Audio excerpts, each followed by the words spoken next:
Reescribiendo la realidad, entendiendo la conciencia. Hola, mi nombre es Tomás Guevara, y este es el canal Reescribiendo la Realidad. ¿Sabes qué es la conciencia? No pasa nada si no lo sabes, la ciencia tampoco tiene una respuesta definitiva. Así que no te avergüences. Suscríbete a este canal y empezarás a recordarlo todo. En el episodio de hoy, el número 174, les voy a transcribir una parte del guión del podcast The Joy of What de Steven Strogatz. Luego, explicaré lo que el Dr. Seth no pudo. Extracto de la alegría del porqué. Steven Strogatz, soy Steve Strogatz, y esto es The Joy of What, un podcast de Quantum Magazine que te lleva a algunas de las preguntas sin respuesta más importantes de las matemáticas y la ciencia en la actualidad. En este episodio, vamos a discutir el misterio de la conciencia. El misterio es que cuando las células cerebrales se activan en ciertos patrones, en realidad se siente como algo. Puede sentirse como celos, o un dolor de muelas, o el recuerdo de la cara de tu madre, o el aroma de su perfume favorito. Pero otros patrones de actividad cerebral en realidad no se sienten como nada en absoluto. En este momento, por ejemplo, probablemente estoy formando algunos recuerdos en algún lugar profundo de mi cerebro. Pero el proceso de formación de esa memoria es imperceptible para mí. No puedo sentirlo. No da lugar a ningún tipo de experiencia subjetiva interna en absoluto. En otras palabras, no soy consciente de ello. Entonces, ¿cómo se produce la conciencia? ¿Cómo se relaciona con la física y la biología? ¿Son conscientes los animales? ¿Y las plantas? ¿O las computadoras podrían ser conscientes? ¿Y qué es exactamente la conciencia? Mi invitado de hoy, el Dr. Neil Seth, estudia la conciencia en su papel de codirector del Centro de Sussex para la Ciencia de la Conciencia en la Universidad de Sussex, cerca de Brighton, Inglaterra. El centro reúne a todo tipo de especialistas disciplinarios, desde neurocientíficos hasta matemáticos y expertos en realidad virtual, para estudiar la experiencia consciente.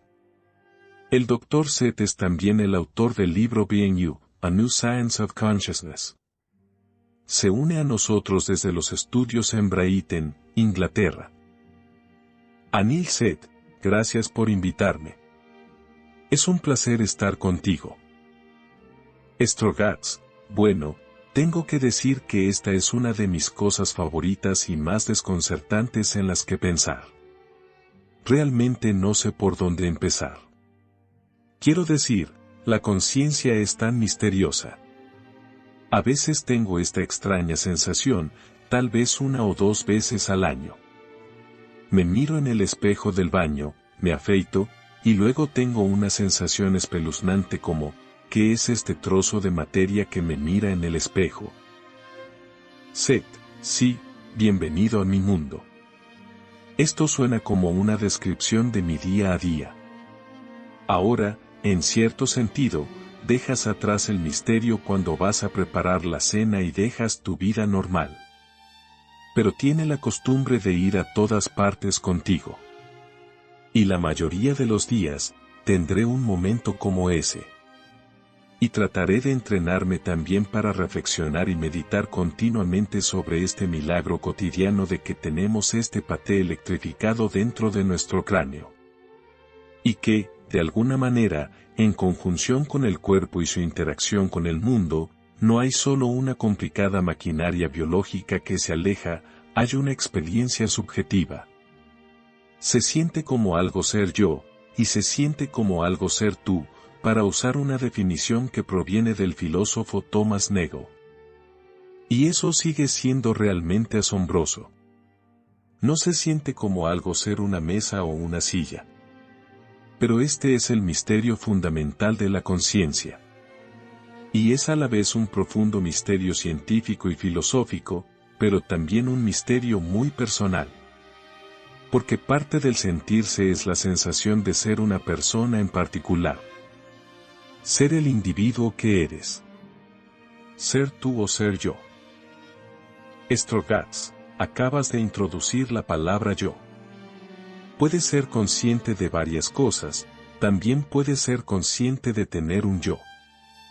Deberíamos empezar a tratar de desentrañar los diferentes conceptos relacionados con la conciencia. ¿Qué es la conciencia? ¿En qué se diferencia de la autoconciencia? Seth, creo que es una buena idea. Siempre existe este problema con la definición cuando se trata de un fenómeno mal comprendido. Mirando hacia atrás en la historia de la ciencia, creo que ambos sabemos que las definiciones no están escritas en piedra y te decides por una y luego intentas averiguar cuál es la ciencia subyacente. Las definiciones siempre evolucionan junto con nuestra comprensión. Y así, para la conciencia, el lugar donde empiezo es con esta definición del filósofo Thomas Nagel, quien simplemente dijo, para un organismo consciente, hay algo que es ser ese organismo. Se siente como algo que hay que ser. Sí, eso es bastante circular. Pero me gusta porque da en el blanco que solo está hablando de experiencia, y es útil por lo que deja fuera. A menudo es tentador, y esto ha sucedido antes en muchos otros ejemplos, asociar la conciencia implícitamente con otra cosa, ya sea inteligencia, o tener lenguaje o comportarse de una manera particular. O saber quién soy en un sentido explícito y reflexivo de mí mismo. Todas estas cosas pueden ser aspectos de la conciencia humana. Pero la conciencia en general no es lo mismo que cualquiera de estas otras cosas. Es solo el hecho crudo de esa experiencia. Pero luego, dentro de eso, hay más divisiones que puedes hacer. Y creo que esto es heurísticamente útil para dividir el problema de modo que podamos llegar a la conciencia en una especie de estrategia de divide y vencerás. Y hay tres maneras en las que me gusta hacerlo. Está el nivel de ser consciente en absoluto. Lo pierdes cuando estás bajo anestesia general o cuando duermes y no sueñas. Entonces eres consciente de lo que te rodea, el mundo. Y luego, dentro de eso, está la experiencia de ser tú mismo, de ser la persona que eres. Strogatz, pensé que era un aspecto fantástico de tu libro, en cuanto a la ayuda para mí como lector, ser capaz de pensar en dividir el problema de varias maneras. Mencionaste 4 niveles, el nivel de conciencia, la cuestión de lo que llamas el contenido o contenidos de la conciencia, de lo que somos conscientes o de lo que percibimos, conciencia de sí mismo, y luego la cuarta, dices, ¿es este misterio realmente profundo de ser tú? Lo pierdes cuando estás bajo anestesia general o cuando duermes y no sueñas. Entonces eres consciente de lo que te rodea, el mundo. Y luego, dentro de eso, está la experiencia de ser tú mismo, de ser la persona que eres. Cetr, bueno, en realidad creo que el tercero y el cuarto son más bien lo mismo. Strogatz, está bien, está bien. Seth, pero hay muchas maneras de experimentar ser uno mismo. Por lo tanto, podemos tener experiencias de nosotros mismos sin saber que estamos teniendo estas experiencias. Puedo experimentar estar asociado con este objeto que es mi cuerpo, y puedo tener emociones y estados de ánimo. Y todo eso puede, en principio, desarrollarse sin atribuirle un nombre y un conjunto de recuerdos.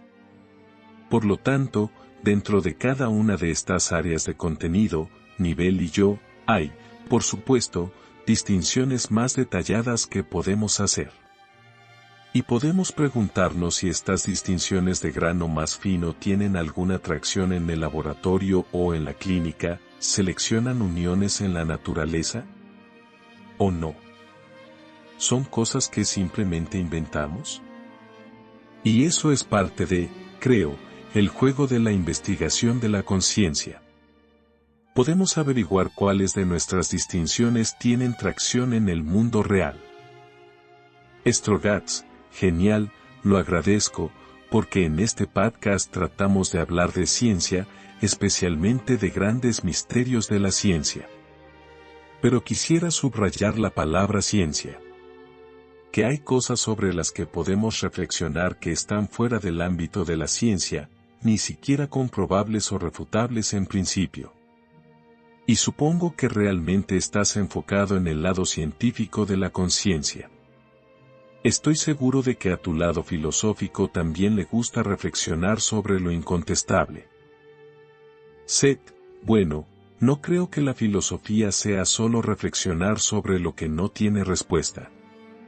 Creo que la ciencia y la filosofía realmente trabajan juntas para comprender algo para lo cual no está claro que sería una comprensión satisfactoria. Ahora bien, no necesitamos necesariamente filosofía si estamos en la etapa del proyecto del genoma humano, donde sabemos exactamente lo que estamos haciendo y es solo una especie de problema de ingeniería de cómo lo hacemos. Pero cuando se trata de la conciencia, todavía hay un misterio no solo sobre cómo sucede, sino sobre cuál sería una respuesta exitosa. Strogatz, agradezco el uso que usted haga de la palabra explicar aquí porque me gustaría entrar en la cuestión de lo que a veces ha llamado el problema real de la conciencia en oposición al problema fácil. Entonces, ¿cuál es el verdadero problema? Ahora, profundicemos en lo que el Dr. Seth no pudo explicar. Entendiendo la conciencia. No importa cuánto intentes crear algo usando tu cerebro, nunca crearás nada más que un dolor de cabeza. Por mucho que te concentres, nunca crearás lo que quieres, sino lo que no quieres. El Dr. Seth mencionó la teoría del panpsiquismo para explicar la conciencia, y esta es la más precisa hasta ahora. Porque el cerebro no genera conciencia, sin embargo, el cerebro es consciente de ser un órgano. Pero nuestras creencias están haciendo que este órgano funcione de manera no muy eficiente. No hay un lugar donde la conciencia no exista. La conciencia lo es todo.